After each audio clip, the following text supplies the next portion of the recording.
Donald Trump, prix Nobel de la paix. Et oui, on était à ça de l'avoir. Parce que oui, spoiler, il ne l'a pas eu. Hein, mon titre est un petit peu aguicheur, hein, disons ça comme ça. Non, mais par contre, il était vraiment à ça de le faire. Parce que il a tout simplement mis fin au conflit israélo-palestinien, du moins pour l'instant, puisqu'on verra comment ça va se passer. Maintenant que la Palestine va être un État financé avec notre argent, hein, évidemment. Et donc il a réussi à mettre fin à tout ça, à proclamer un cessez-le-feu qui a été accepté à la fois par Israël et à la fois par le Hamas. À côté de ça, on a eu les nominations du coup pour les prix Nobel de la paix. Ils auraient pu le mettre à Trump, hein, mais les gauchistes du comité du prix Nobel, et voilà, ils étaient un peu comme ça quand on leur a dit que Donald Trump le méritait, et oui, et donc ils l'ont donné à quelqu'un d'autre. Bref, on va revenir sur tout ça, vous allez voir, ça va être assez intéressant. On va commencer tout d'abord par une déclaration très hypocrite de Barack Obama, qui est le président américain. Et oui, tout le monde imagine que c'est Bush, mais non, c'est bien Barack Obama. C'est le président américain qui a fait la guerre, qui a duré, enfin, qui a combattu, en gros, qui était en guerre le plus longtemps. Et oui, c'est quelqu'un qui a énormément fait de dégâts de manière militaire dans le monde. Et pourtant, Barack Obama, de gauche, s'il vous plaît, messieurs, dames, a eu le prix Nobel de la paix. Eh oui, et Trump, d'extrême droite, raciste, facho, nazi, tout ce que vous voulez, eh bien, s'est vu refuser ce prix. L'excuse pour avoir refusé le prix Nobel à Donald Trump, l'excuse, c'est que, ah oui, mais le cessez-le-feu de Gaza, il est arrivé juste avant les prix Nobel, du coup, c'était trop tôt pour étudier son cas. Désolé. Ah, lol. Alors qu'en 9 mois, il a quand même mis fin à plusieurs guerres, enfin non, un peu plus d'un an, il a mis fin à plusieurs guerres, vous allez voir, en 9 mois, hein, depuis le mois de janvier. Bref, donc ici on a une déclaration de Barack Obama sur le conflit israélo-palestinien, où on va regarder un peu ce qu'il a dit. Après 2 années de pertes et de souffrances inimaginables pour les familles israéliennes et la population de Gaza, nous devrions tous être encouragés et soulagés de voir la fin du conflit se profiler à l'horizon, de savoir que les otages encore détenus vont retrouver leur famille et que l'aide vitale peut commencer à parvenir à ceux qui, à Gaza, ont vu leur vie brisée. Ah oui, c'est vraiment les pauvres, hein. Mais plus encore, il appartient désormais aux Israéliens et aux Palestiniens, avec le soutien des États-Unis et de la communauté internationale tout entière, d'entreprendre la difficile tâche de reconstruire Gaza et de s'engager dans un processus qui, en reconnaissant l'humanité commune et les droits fondamentaux des deux peuples, permettra d'instaurer une paix durable. Voilà, évidemment, aucun mot sur la personne qui a permis cet accord de paix, hein. Et oui, et coucou, c'est Donald Trump, évidemment, puisqu'en seulement 9 mois, le président Trump a mis fin aux guerres entre l'Inde et le Pakistan, Israël et l'Iran, le Rwanda et la République démocratique du Congo, la Thaïlande et le Cambodge, l'Arménie, l'Azerbaïdjan, et ensuite l'Israël et le Hamas, et donc pour Gaza. Bref, en moins d'un an, il a mis fin à 6 guerres et conflits majeurs.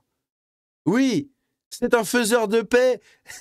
Et oui, n'en déplaise aux gauchistes, c'est un faiseur de paix. Alors que votre président ici, Barack Obama, on peut revenir un peu sur son bilan, hein. Ça demanderait peut-être une vidéo entière, mais il y a beaucoup de choses à dire sur son bilan catastrophique. Il a guerroyé un peu partout dans le monde, il a foutu le bordel absolument partout, mais il a eu le prix Nobel de la paix parce qu'il est démocrate. Eh oui, ah, il est de gauche. Oh, c'est beau. Oh, c'est magnifique, hein. Ah oui, hein. Et le gaspillage d'argent avec l'Obamacare, etc., hein. Bref, les gauchistes, quand Trump aura le prix Nobel de la paix, bon, il l'a pas eu, mais ils étaient déjà comme ça. Ils étaient déjà comme ça quand ils se sont dit non, il va pas recevoir le prix Nobel de la paix quand même, non. Et ils ont gagné, hein, les petits coquins. Au lieu de contribuer à un véritable cessez-le-feu, ces 3 hommes ont milité pour un État palestinien, oui messieurs dames, ils n'ont absolument rien fait pour obtenir ce cessez-le-feu, l'histoire s'en souviendra, voilà, les visages de la honte, et mention spéciale à la tête de Macron, oui, giga Tchad, ah là là là là là, l'histoire se souviendra de ces hommes pour la trahison qu'ils ont fait. Les démocrates qui essayent de comprendre, voilà, je suis en train de chercher, qui essayent de trouver un moyen, voilà, de faire passer Trump pour un fasciste, pour avoir conclu un accord de paix entre Israël et le Hamas. Merde, comment on fait? Oh. Et le pire, c'est que là, ils bégayent tous les gauchistes, parce que vous avez en Palestine des gens qui disent « Merci Trump, merci d'avoir arrêté la guerre !» Ah, je peux dire que là, les gauchistes, qu'est-ce qu'on fait? Jean-Luc, qu'est-ce qu'on fait? Oh, monsieur Mélenchon, les musulmans ont peur. Au secours, comment on fait là? Hein? Comment on fait? Donald Trump, le méchant nazi, eh ben, il a arrêté les conflits. Et comment on fait? On peut plus chialer sur la guerre en Palestine, il n'y a plus de guerre. On peut me dire, oui, c'est inadmissible, le génocide. Il n'y a plus de génocide. Si tant est qu'il y en avait déjà un à la base. Et on fait comment maintenant? Il va falloir se trouver un autre conflit, les gauchistes, hein? Le prix Nobel de la paix de 2025, donc, récompense Maria Corina Machado. Maria Corina Machado, et personne ne la connaît. Hein, ou alors, les quelques curieux à grosses lunettes, vraiment très épaisses, qui regardent comme ça, qui scrutent le monde entier comme ça, peut-être qu'ils en ont entendu parler, mais globalement, les 3/4 de la population, personne ne la connaît. C'est donc celle qui a eu le prix Nobel de la paix, puisque Trump, je vous l'ai dit, c'était trop tôt après l'accord de paix de Gaza pour lui donner le prix Nobel, lol. Et donc, Maria Corina Machado, c'est une femme politique vénézuélienne, connue pour son rôle dans l'opposition au régime chaviste et au gouvernement de Nicolás Maduro, et oui. Et donc en gros, elle est connue parce que elle critique le pouvoir, c'est une centriste libérale. Centriste, c'est une républicaine, un peu en France, elle fait partie des républicains, c'est-à-dire centriste droite, voilà, on va pas trop loin, parce que sinon, oulala. Mais en gros, elle est libérale, etc. Elle est très très opposée à la politique de Maduro, elle le critique énormément, elle est menacée également apparemment par le gouvernement, puisque en 2024, je crois que c'était, je ne sais plus où, voilà, en raison de menaces et de pression, elle vit en clandestinité, du coup, depuis 2024. Elle critique fortement le régime de Maduro, dénonçant la répression, les violations des droits humains, le manque de liberté politique et propose un changement démocratique. Bref, donc elle a eu le prix Nobel de la paix parce qu'elle est favorable à la transition pacifique du pouvoir au Venezuela. Voilà, c'est tout. Et à côté de ça, t'as un mec qui a arrêté des conflits majeurs. Bon, bref. Le prix Nobel de la paix a été décerné à Maria Corina Machado ce vendredi, du coup, au lendemain de l'annonce d'un accord de cessez-le-feu sur Gaza entre Israël et le Hamas, mais conclu trop tard pour que Donald Trump puisse l'emporter. Ouais, lol. Le prix Nobel de la paix sera annoncé demain à 11h précise, donc blablabla. Apparemment, il y avait à peu près 25% de chance, selon certains bookmakers, que Trump l'emporte, mais du coup, non, parce que les gauchistes. Voilà. Et ici, on a une information très intéressante du Gorafi, ça m'a fumé. Furieux de ne pas avoir le prix Nobel, Donald Trump annule l'accord de paix de Gaza. Ah, ça me fume de rire le Gorafi à chaque fois.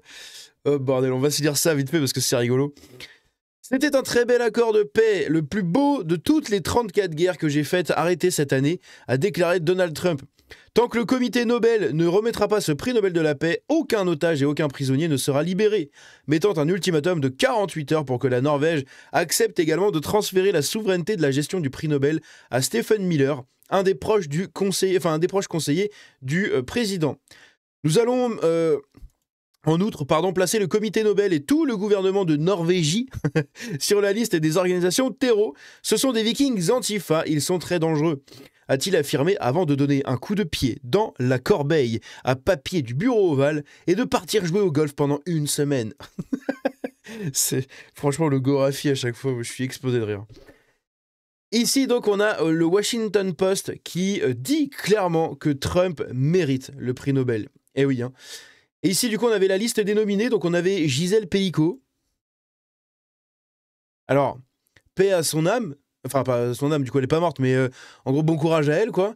Je veux bien, mais qu'est-ce qu'elle fout là-dedans, quoi? Qu'est-ce qu'elle fout là-dedans? Il y a le pape François. Il y a Jens Stoltenberg, donc l'ex-secrétaire général de l'OTAN, lol. Antonio Guterres, du coup, secrétaire général de l'ONU. Et on a, du coup, Yulia Navalnya, qui est la veuve d'Alexei Navalny, du coup, Alexei Navalny. Et bien sûr, Donald Trump, eh oui. Malgré une campagne médiatique et diplomatique intense, menée tambour battant ces derniers mois, le président américain n'a pas reçu le prix Nobel de la paix. Et là, on a des gens en Israël qui, dans les champs, ils ont tout simplement écrit Nobel for Trump, voilà. Comme quoi, hein. Et là, vous avez les Gazaouis. Et oui, les Palestiniens qui nous disent « Nous t'aimons, Trump, nous t'aimons !» Merci pour l'accord de paix. Ah, les progressistes, ils vont pas bien dormir, là. Ah, ça va... Ah, c'est compliqué, là. Hein. Ah, compliqué. Hein. Eh oui.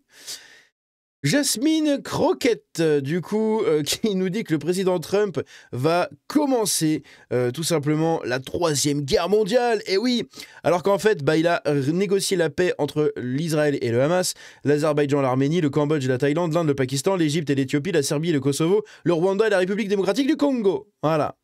Et oui, mais bon, il va commencer la 3e guerre mondiale, bien évidemment. C'est un des mecs au monde qui est en très bon terme également avec Vladimir Poutine. Quand bien même des fois ils se fritent, ils sont quand même en bon terme et ils se respectent mutuellement. Bon, clairement, c'est pas lui qui va déclencher la 3e guerre mondiale. Hein. Bizarrement, pas de tweet des élus LFI pour saluer l'accord de paix à Gaza entre Israël et le Hamas sous l'égide de Donald Trump. Eh bien si, il y en a eu un. Il y en a eu un de Jean-Luc Mélenchon, ici, qui nous dit « Après tant de mois de génocide, un cessez-le-feu est à l'ordre du jour à Gaza. » Comment ne pas s'en réjouir? Comment ne pas s'associer à la joie et à l'espérance des familles de tous les otages et les prisonniers? Mais une fois de plus, les Palestiniens devront subir un nouvel ordre politique étranger. Et là, évidemment, ils ne pouvaient pas saluer Trump. Non. Et qui peut croire à la parole de Trump? Depuis notre continent, venons en appui lucide et vigilant au cessez-le-feu en restant attentifs et mobilisés. Voilà. Avec des drapeaux, des pancartes, des manifestations place de la République pour soutenir les pauvres Gazaouis qui crèvent de faim, quoi. Ils sont ridicules. Et ici, du coup, Jean-Luc Mélenchon, en fait, il avait fait un premier tweet. Enfin, c'est pas lui qui tweet, je pense que c'est quelqu'un d'autre. Mais en gros, il y avait un premier tweet qui avait été publié sur son compte où, dedans, c'était marqué « Comment ne pas s'associer à la joie et à l'espérance des familles de tous les prisonniers ?» Point. Et là, non. Là, il a rajouté « Tous les prisonniers et les otages ». Ah oui, il a supprimé pour rajouter ça. Très bizarre, évidemment. Le prix Nobel de la paix, donc, à la chef de l'opposition vénézuélienne, Maria blablabla, pour ses efforts en faveur d'une transition juste et pacifique. Bref, dites-moi ce que vous en pensez dans les commentaires. Donald Trump aurait-il mérité, selon vous, le prix Nobel de la paix? Moi, je vous le dis clairement, oui. Oui. À partir du moment où Barack Obama l'a eu, je pense que Trump peut l'avoir haut les mains. Hein, haut les mains, les yeux fermés, doigts dans le nez. Voilà. Bref. N'hésitez pas à me dire ce que vous en pensez dans les commentaires, n'hésitez pas à vous abonner en activant la cloche, à lâcher comme d'habitude le like, le commentaire, etc. Me rejoindre sur les réseaux et sur le Discord, et moi je vous dis à la prochaine, c'était Django, ciao.